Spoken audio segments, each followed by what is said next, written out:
안녕하세요. 현실보다 더 현실 같은 이야기 막장 한 스푼입니다. 누구도 몰랐던 진실과 감정의 균열. 진심이 드러나는 순간들. 지금 이야기가 시작됩니다. 46세 교사 한도연은 아내를 잃은 지 2년 만에 아들 부부와 함께 살기 시작했다.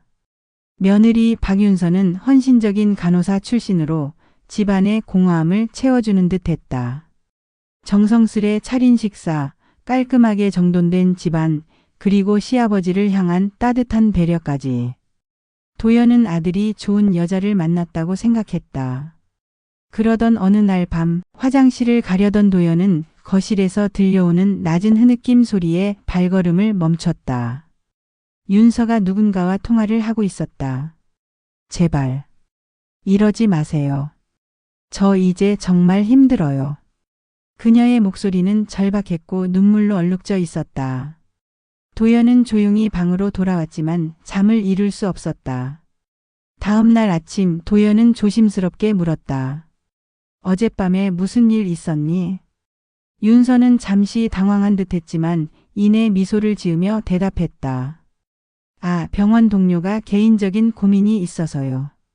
상담해 주느라 좀 늦었어요. 그녀의 설명은 자연스러웠지만 도연의 직감은 섬뜩하게 반응했다. 그 후로도 윤서의 심야 통화는 계속됐다. 도연은 우연을 가장해 몇 번 더 엿듣게 됐다. 제발 그만하세요. 이미 끝난 일이잖아요. 제 가족들한테 알리지 말아주세요. 대체 누구와 무슨 이야기를 하고 있는 걸까? 혹시 과거의 연인? 아니면 더 복잡한 사정이 있는 걸까? 도연은 아들에게 말해야 할지 고민했다. 하지만 확실한 증거도 없이 며느리를 의심한다는 건 가족 관계에 금이 가는 일이었다. 게다가 만약 자신의 오해라면 그는 조용히 진실을 찾기로 결심했다. 윤서의 휴대폰 화면에 뜬 발신자 표시, 퇴근 후 급하게 나가는 그녀의 뒷모습, 그리고 점점 야위어가는 얼굴. 모든 조각들이 불길한 그림을 그려가고 있었다. 도연은 이 모든 것이 자신의 인생을 송두리째 뒤흔들 진실로 향하는 신호임을 아직 몰랐다. 그날 밤 윤서의 통화 소리가 다시 들렸다. 이번엔 달랐다. 알겠어요. 만나겠어요. 하지만 이게 마지막이에요. 도연은 가슴이 철렁 내려앉았다. 우편함을 확인하던 도연은 낡은 봉투 하나를 발견했다. 그 안에 이선미 명의의 보험 서류였다. 무심코 펼쳐본 그는 얼어붙었다. 수령자란에 박윤서라는 이름이 선명했다. 아내가 사망하기 전 왜 며느리를 보험금 수령인으로 지정했을까? 당시 윤서와 아들은 결혼한 지 겨우 1년이었다. 도연은 저녁 식사 자리에서 조심스럽게 물었다. 지우야, 엄마가 보험금 수령인을 윤서로 바꾼 거 알고 있었니? 아들 지우는 젓가락을 든 채 잠시 멈칫했다. 윤서는 고개를 숙인 채 아무 말도 하지 않았다. 엄마가 그렇게 하신 이유가 있었겠죠. 아버지, 괜히 얘기를 들춰내지 마세요. 지우의 목소리는 평소와 달리 날카로웠다. 그날 밤 도연은 잠을 이룰 수 없었다. 아내의 유품을 정리하다 찾아낸 낡은 일기장을 꺼내 들었다. 먼지가 소복이 쌓인 표지를 닦아내고 마지막 장을 펼쳤다. 아내가 세상을 떠나기 일주일 전 쓴 글이었다. 오늘도 윤서가 병문 안을 왔다. 정성스럽게 과일을 깎아주고 내 손을 잡아주었다. 하지만 그 아이의 눈빛이 불편하다. 무언가를 숨기고 있는 것 같은 계산하는 듯한 시선. 지우에게 말하려다 관뒀다. 아들은 그 아이를 너무 사랑하니까. 나만 예민한 걸까? 도연은 다음 페이지를 넘겼다. 마지막 몇 줄은 떨리는 필체로 이렇게 끝나 있었다. 윤서에게만은 말하지 마. 아직 그 아이를 믿을 수가 없어. 도연의 손이 떨렸다. 아내는 무엇을 알고 있었던 걸까? 왜 윤서를 의심했을까? 그리고 왜 그런 상황에서도 그녀를 보험금 수령인으로 지정했을까? 모순된 행동이었다. 아니면 그 안에 어떤 의도가 숨겨져 있었던 걸까? 문득 며칠 전 목격한 윤서의 심야 통화가 떠올랐다. 제발 그만하세요. 이미 끝난 일이잖아요. 혹시 그 통화의 상대가 아내와 관련이 있는 건 아닐까? 도연은 일기장을 꼭 쥐었다. 아내의 마지막 메시지가 자신에게 무언가를 밝혀내라는 신호처럼 느껴졌다. 다음 날 아침 윤서는 평소처럼 웃으며 아침을 차렸다.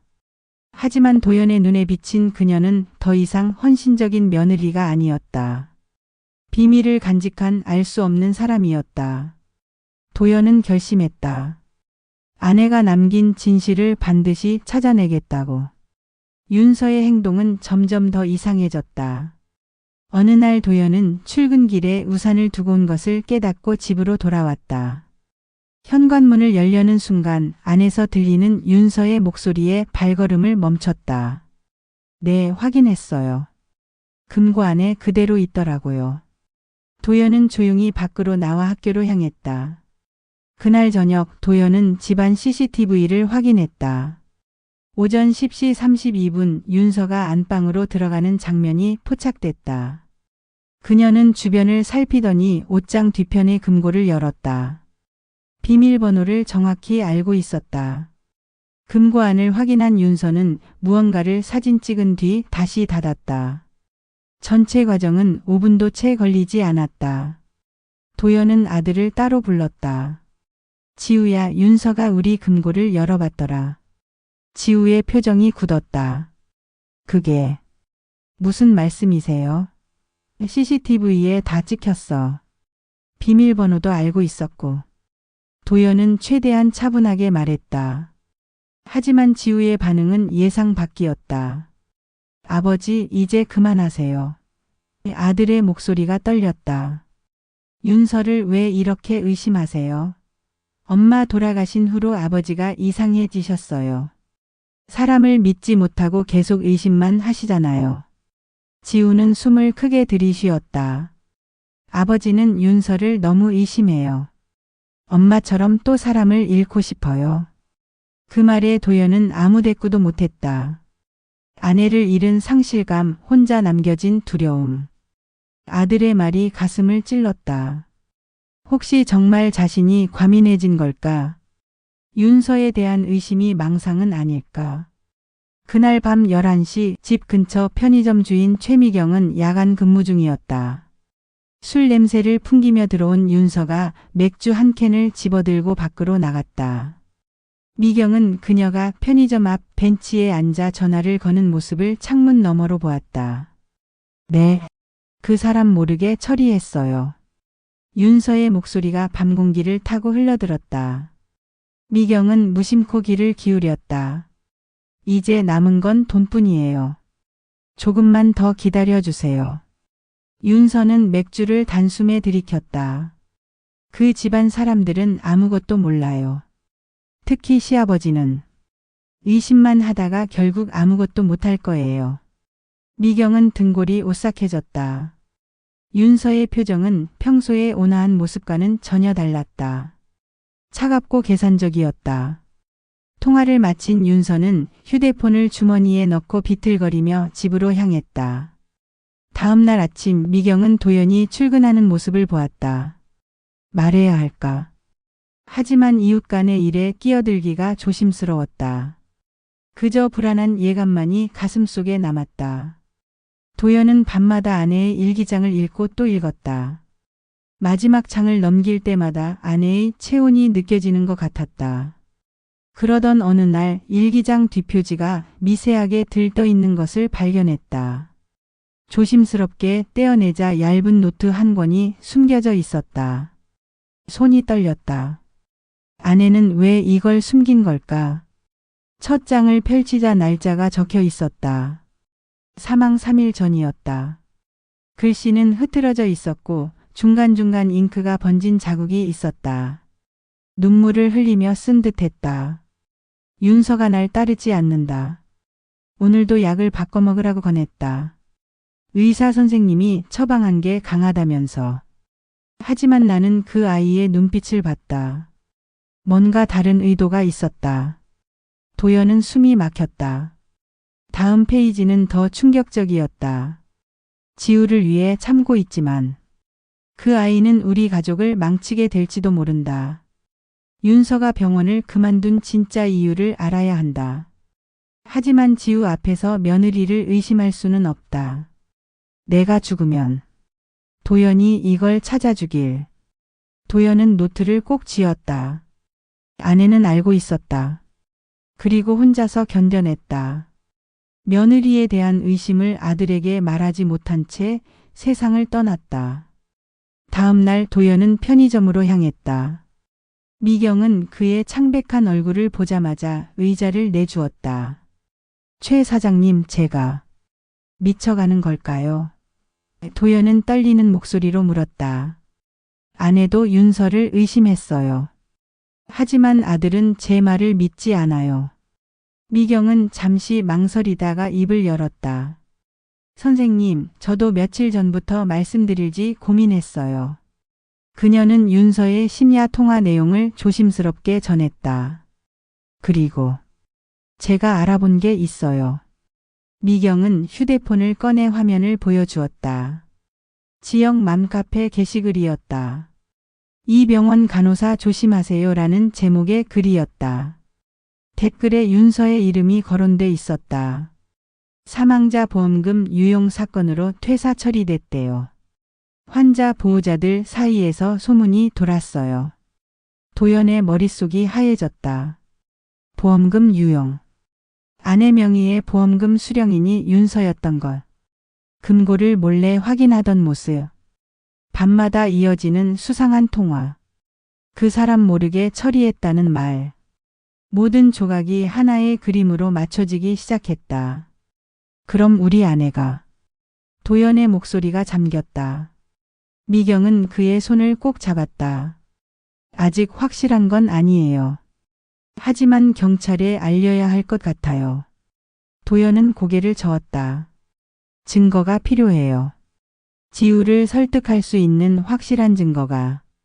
그는 아내의 노트를 다시 펼쳤다. 아내가 남긴 마지막 메시지. 이제 그 의미를 알 것 같았다. 진실을 밝혀내는 것. 그것이 아내에게 할 수 있는 마지막 사랑이었다. 도연은 더 이상 참을 수 없었다. 아내의 노트, 미경이 전한 정보, 그리고 자신이 목격한 수상한 행동들. 이 모든 것의 답은 윤서의 방 어딘가에 있을 것이다. 어느 후 윤서가 장을 보러 나간 사이 도연은 며느리 방으로 들어갔다. 손이 떨렸다. 서랍을 열 때마다 양심의 가책이 밀려왔다. 하지만 아내를 위해, 그리고 진실을 위해 멈출 수 없었다. 옷가지 아래 숨겨진 파일 봉투를 발견했다. 안에는 은행 서류들이 가득했다. 해외 송금 기록이었다. 도연은 숨이 멎을 것 같았다. 수신인 이름란에 이선미라고 적혀 있었다. 사망한 아내의 이름. 송금 날짜는 아내가 세상을 떠난 지 한 달 후였다. 금액은 5천만 원. 아내 명의의 보험금과 정확히 일치하는 액수였다. 어떻게 사망한 사람 명의로 송금이 가능한 걸까? 도연은 서류를 사진으로 찍어 챙겼다. 더 뒤지자 또 다른 문서가 나왔다. 보험금 수령인 변경 신청서였다. 아내의 서명이 있었지만 필체가 미묘하게 달랐다. 도연은 아내의 일기장 글씨와 비교해봤다. 확실히 달랐다. 다음 날 도연은 변호사 김태석을 찾아갔다. 아내 장례식 때 조문 왔던 지인의 소개였다. 김 변호사는 서류들을 꼼꼼히 살펴봤다. 표정이 점점 굳어졌다. 한도연 선생님. 김 변호사가 안경을 벗으며 말했다. 이건 단순한 문제가 아닙니다. 보험 사기와 문서 위조가 얽힌 사건입니다. 그는 보험금 수령인 변경 신청서를 가리켰다. 이 서명, 필적 감정을 받아봐야겠지만 제가 보기엔 위조입니다. 윤서 씨가 이선미 여사님의 서명을 도용한 거예요. 도연의 머릿속이 복잡해졌다. 그럼 해외 송금은요? 사망자 명의로는 송금이 불가능합니다. 아마 위조 신분증을 사용했거나 이선미 여사님 명의의 계좌를 사망신고 전에 만들어뒀을 가능성이 높습니다. 김 변호사는 한숨을 쉬었다. 그 돈은 결국 윤서 씨가 관리하는 해외 계좌로 들어갔을 겁니다. 퍼즐이 맞춰지기 시작했다. 윤서는 아내가 위독할 때 보험금 명의 변경 서류를 위조했다. 그리고 아내가 세상을 떠난 후 보험금을 받아 해외로 빼돌렸다. 아들 지우는 어떻게 된 걸까? 이 서류 보세요. 김 변호사가 또 다른 문서를 펼쳤다. 공동 서명란에 따님 아드님. 한지우 씨 이름도 있네요. 하지만 서명 날짜를 보면 보험금 수령 신청서가 아니라 다른 서류로 속였을 가능성이 있습니다. 도연은 무릎에 힘이 풀렸다. 아들도 속았던 것이다. 윤서는 다른 서류인 척하며 지우의 서명을 받았고 그것을 보험 서류에 교묘하게 사용했다. 모든 게 치밀하게 계획된 사기였다. 선생님, 이건 형사고발 사안입니다. 당장 경찰에 신고하셔야 합니다. 김 변호사의 목소리가 단호했다. 도연은 고개를 끄덕였다. 이제 더 이상 물러설 수 없었다. 도연은 더 이상 미룰 수 없었다. 변호사와의 상담을 마치고 집으로 돌아온 그는 아들을 거실로 불렀다. 지우는 소파에 앉아 무표정한 얼굴로 아버지를 바라봤다. 지우야, 이제 너한테 말해야겠다. 도연은 떨리는 손으로 서류 봉투를 내밀었다. 윤서가 내 엄마 보험금을 가로챘어. 서명을 위조하고 너도 모르게 서류에 내 이름을 사용했다고. 지우는 서류를 펼쳐보지도 않았다. 또 시작이시네요. 그의 목소리는 차갑게 식어 있었다. 아버지는 또 의심병이에요. 엄마 돌아가신 후로 모든 사람을 의심하잖아요. 이제는 제 아내까지요. 지우야, 이건 의심이 아니야. 증거가 있어. 변호사도 확인했고. 도연이 다급하게 말했지만 지우는 자리에서 벌떡 일어났다. 증거요? 아버지가 윤서 방을 뒤졌다는 게 증거예요. 불법 아닌가요? 지우의 얼굴이 붉게 달아올랐다. 윤서는 엄마 임종 때까지 곁을 지켰어요. 제가 일하러 나간 사이에도 병원에 있었다고요. 그런 사람을 어떻게 그렇게 매도할 수 있어요? 아들아, 제발 정신 차려. 내 엄마도 윤서를 의심했어. 일기장에 다 적혀 있었다고. 도연은 아내의 숨겨진 노트를 꺼냈다. 하지만 지우는 노트를 보지도 않고 현관으로 향했다. 저는 아버지랑 더 이상 대화할 수 없어요. 아버지가 정신과 상담을 받으실 때까지 집에 안 들어올 겁니다. 문이 쾅 닫혔다. 도연은 무너진 채 소파에 주저앉았다. 얼마나 시간이 흘렀을까? 현관문이 열리는 소리가 들렸다. 윤서였다. 그녀는 도연을 보자 차갑게 미소 지었다. 시아버지, 다 들었어요. 지우 오빠한테서 전화 왔거든요. 윤서는 안방으로 들어갔다. 도연은 불길한 예감에 그녀를 따라갔다. 윤서는 옷장에서 커다란 가방을 꺼내 옷가지를 집어넣기 시작했다. 뭐 하는 거야? 도연이 물었다. 떠나야죠. 이제 이 집에 있을 이유가 없으니까요. 윤서는 금고를 열고 현금 뭉치를 꺼냈다. 아내의 금반지와 목걸이도 함께 가방에 넣었다. 그건 내 아내 것이야. 도연이 소리쳤지만 윤서는 개의치 않았다. 30분 만에 그녀는 짐을 싸서 집을 나섰다. 도연은 그저 바라볼 수밖에 없었다.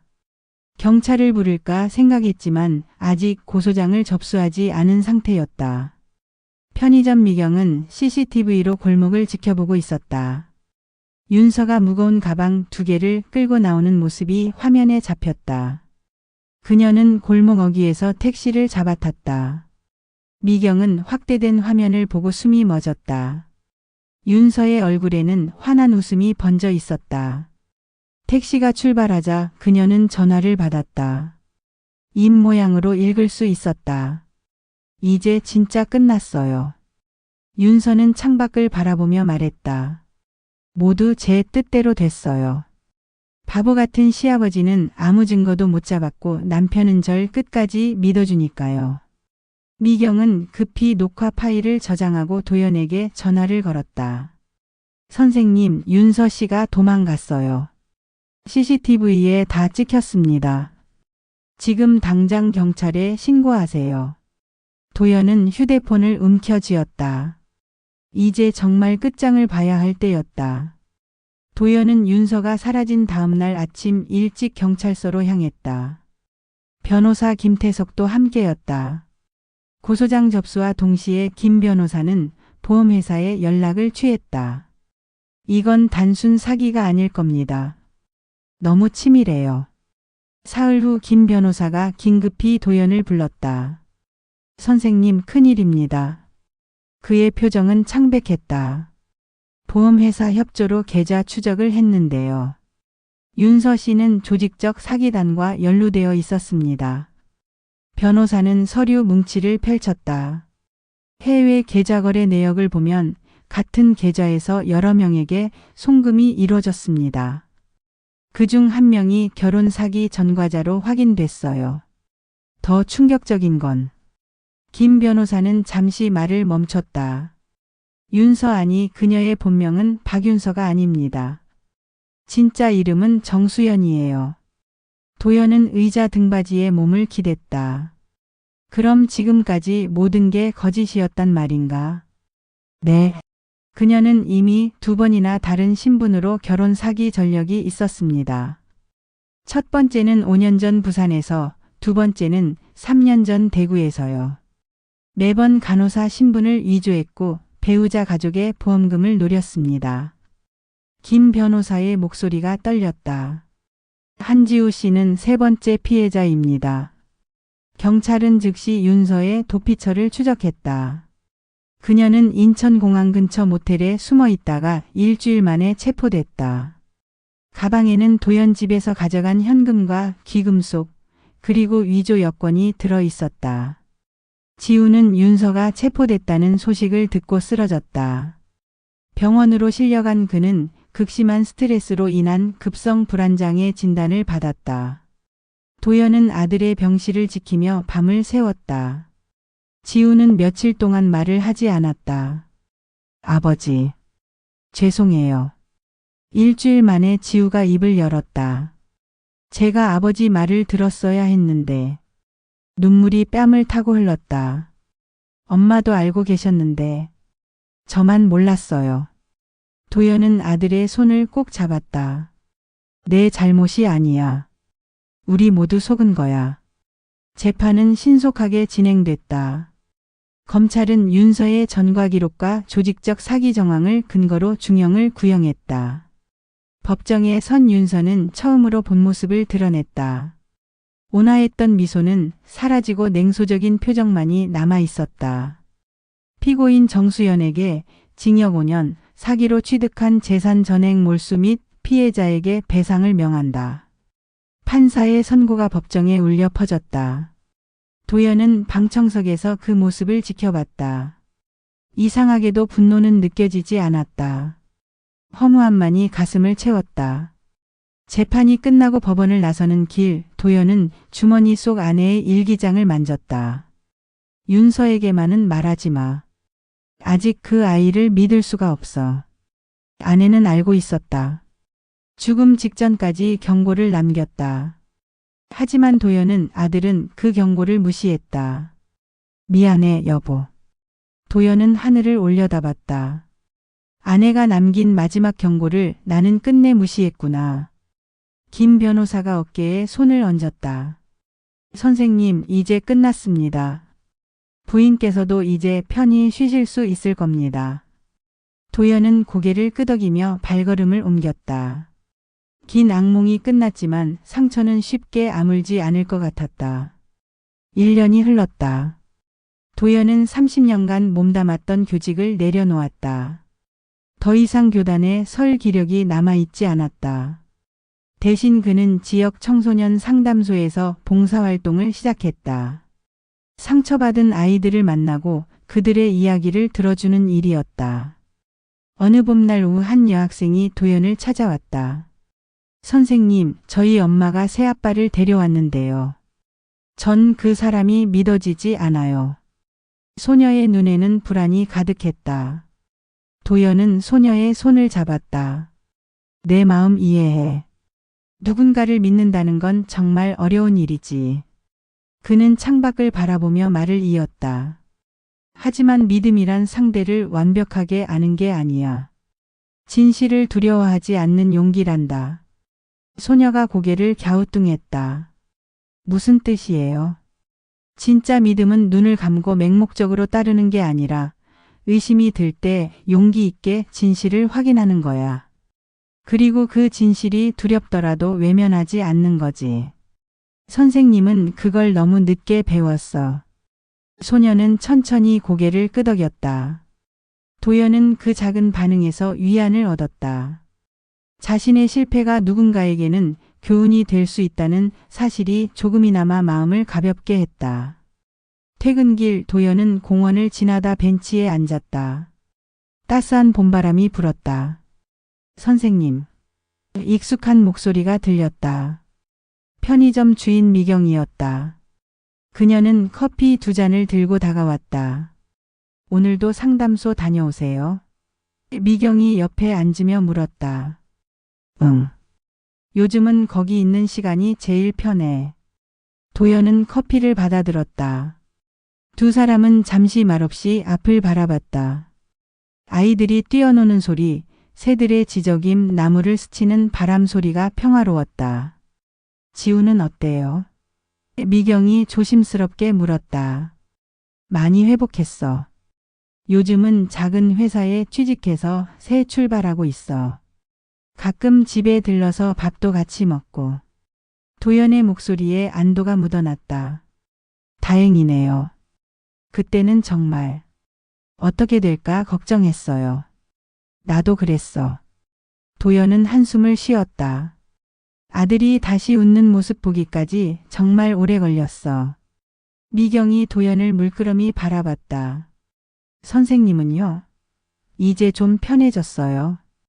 도연은 잠시 생각에 잠겼다. 지난 1년간의 시간이 주마등처럼 스쳐 지나갔다. 재판, 아들의 입원, 교직 사임, 그리고 새로운 시작. 아직도 밤이면 아내 생각에 잠을 설칠 때가 있었다. 그녀가 남긴 경고를 진작 알아챘더라면 하는 후회도 여전했다. 하지만 더 이상 그 후회가 자신을 짓누르지는 않았다. 도연은 미소 지으며 하늘을 올려다봤다. 구름 사이로 햇살이 쏟아져 내렸다. 응, 이제야.